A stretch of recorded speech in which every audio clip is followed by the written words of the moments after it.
In this video, we're going to look at how we can create a macro to help simplify our workflow or speed up our workflow. So to demonstrate this, let me show you typically what I like to do when I first come into ZBrush. So if I'm getting ready to model something inside of ZBrush, really the first thing I'm going to do is I'm going to come over to this big swatch right here. I'm going to open that up, and more often than not, I'm going to start with a sphere 3D. So I'm going to bring in that sphere, click and drag. We'll go ahead and hit edit, and I'm going to go ahead and change my material type. All right, and I'm going to turn on my polyframe just so we can look at this geometry for a second.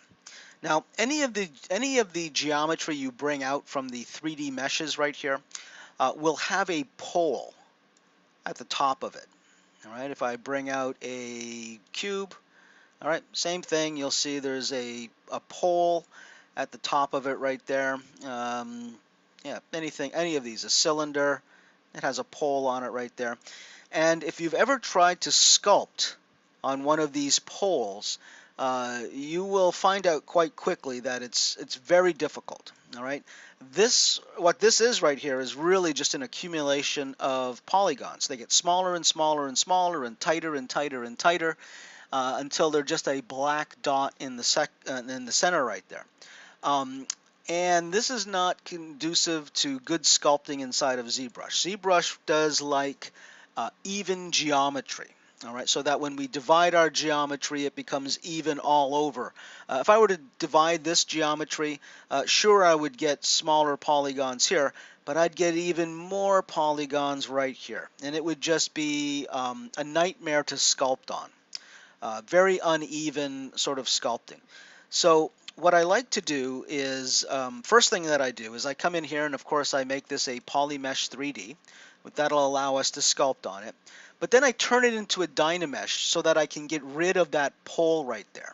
So if I come down to Dynamesh, and typically I'm going to, if I Dynamesh it right now, let me go ahead and just Dynamesh it.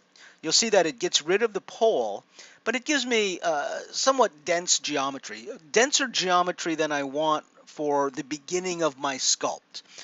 We should always be working with low res and working towards a high res. And 43,000 polygons really is not low res enough, really, to start my sculpt. So let me undo that. And what I'm going to do is before I click Dynamesh, I'm going to take that resolution slider. And remember, we can come into geometry. And there's our Dynamesh right there. So we can see this a little easier. I'm going to take this resolution slider from 128 to say 32 and hit enter. Oop, there we go. Let's try that again. 32 and hit enter. There we go. Just one note. Anytime that you are trying to put a number into one of these sliders, it's a lot easier if you type it in as opposed to try and grab that little slider and find, 32. It's going to be difficult. So type it in and then hit enter. 32 and enter. There we go. Oops, let's try that again. 32 and enter. And then I'm going to go ahead and hit Dynamesh. And you'll see now we've got 2,700 polygons down from 43,000. So that gives us a nice light mesh to begin sculpting on. So if you're paying attention there, you would see that took a lot of steps for me to get to this one spot right here where I'm ready to start sculpting. All right. There's my floor. Just want to make sure. Just as a side note, on the floor right here where you see that blue spike, that blue spike should be facing out towards you. That is the front facing of ZBrush. Okay. So I'll often turn the floor on, look where that blue spike is, and then I can turn the floor off. All right. But just again to recap, it took a lot of steps for me to get to this point right here where I'm ready to sculpt. So we can speed that up and start put that all into a one button operation. So let's do that. I'm going to go ahead and initialize ZBrush. And remember, the initialize button is also found right here under preferences, initialize. Okay. It's an important button, so I do put it out front right here.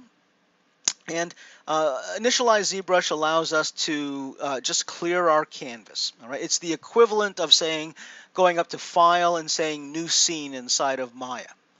All right, we initialize ZBrush. So there you go. This is our sort of default looking interface right here. Now the UI is certainly a custom UI, but this is what we get when we initialize ZBrush. Everything sort of gets reset. So what I'm going to do is I'm going to come up here to Macro, and I'm going to click New Macro. All right. It's going to ask me, do I want to initialize ZBrush? I'm going to say no because I just initialized ZBrush 2 seconds ago. So we'll go ahead and say no. And from this point on, ZBrush is going to remember everything that we do, and it's going to record it, and we can save it all in one button. So this is what I'm going to do. I don't like this transitional black to gray screen, so I'm going to come up to Document, and I'm going to take this range slider and move it all the way to the left. And that gives me a nice neutral gray. I'm also going to take the auto save function. Now remember that auto save can be found in Preferences and Quick Save. It's right there. All right. What this is telling us is that every 20 minutes, when you see that 20, every 20 minutes ZBrush is going to auto save for us. And the restoration means that if I were to walk away from ZBrush for more than 1 minute, if there was no activity happening after 1 minute, ZBrush would save whatever is in the canvas right here. I don't particularly like the autosave only because it tends to turn on when I'm not ready for it. You know, I could be in the middle of sculpting something, some fine detail on something, and then at the 20-minute mark, ZBrush will just freeze up and it will save, and I have to wait and wait for it to save. Now, I'm a little bit OCD about saving my files anyway, so I don't necessarily need to rely on, or at least I've learned not to rely on the autosave, because I will hit that save as many, many, many times. All right. So I like to sort of cancel out the autosave by moving these sliders all the way to the right. So that's after 10 hours. ZBrush won't save for 600 minutes. All right. Now that's a personal preference. You can leave that. I know a lot of people do rely on the autosave. I know it saves a lot of people. All right. So if you like it, fine, leave it at the default. If you don't like the autosave turning on, go ahead and change those. All right. So I've changed the color of the background. I've changed the autosave functionality right here.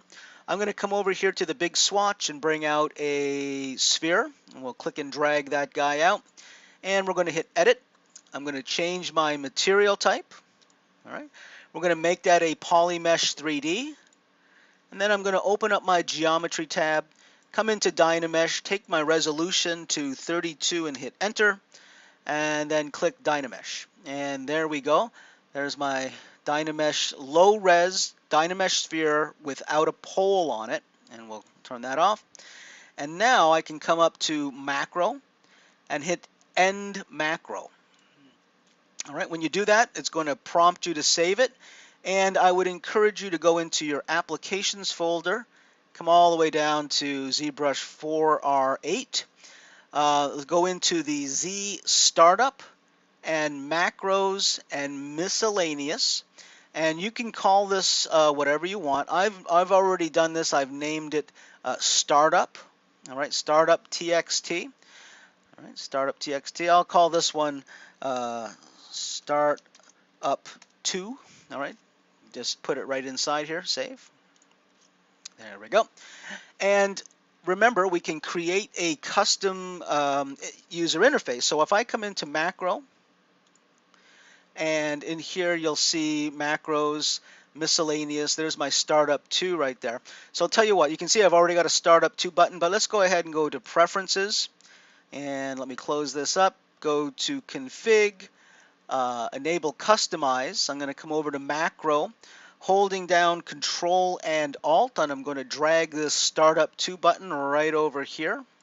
There we go. All right, and so let me come back over to Preferences and turn off Enable Customize. There we go.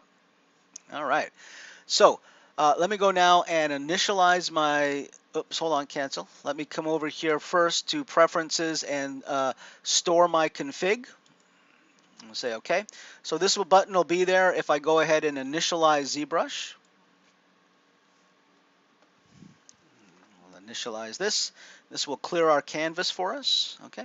So here we are. We're at a brand new, fresh ZBrush, and all I need to do now is hit this Startup To button. There we go.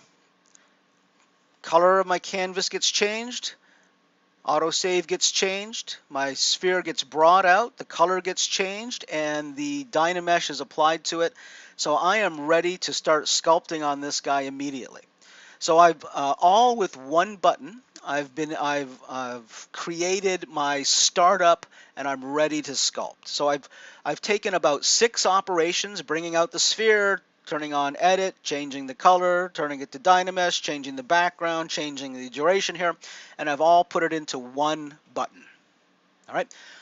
Now we can use macros for all kinds of things. Anything that you do that is a repetitive sort of motion inside of ZBrush can be turned into a macro. All right. If you have any questions on that, please let me know. I would encourage you to explore and play with that. It is one of those things that does end up speeding up your workflow a little bit. All right. Again, if you have any questions, please contact me.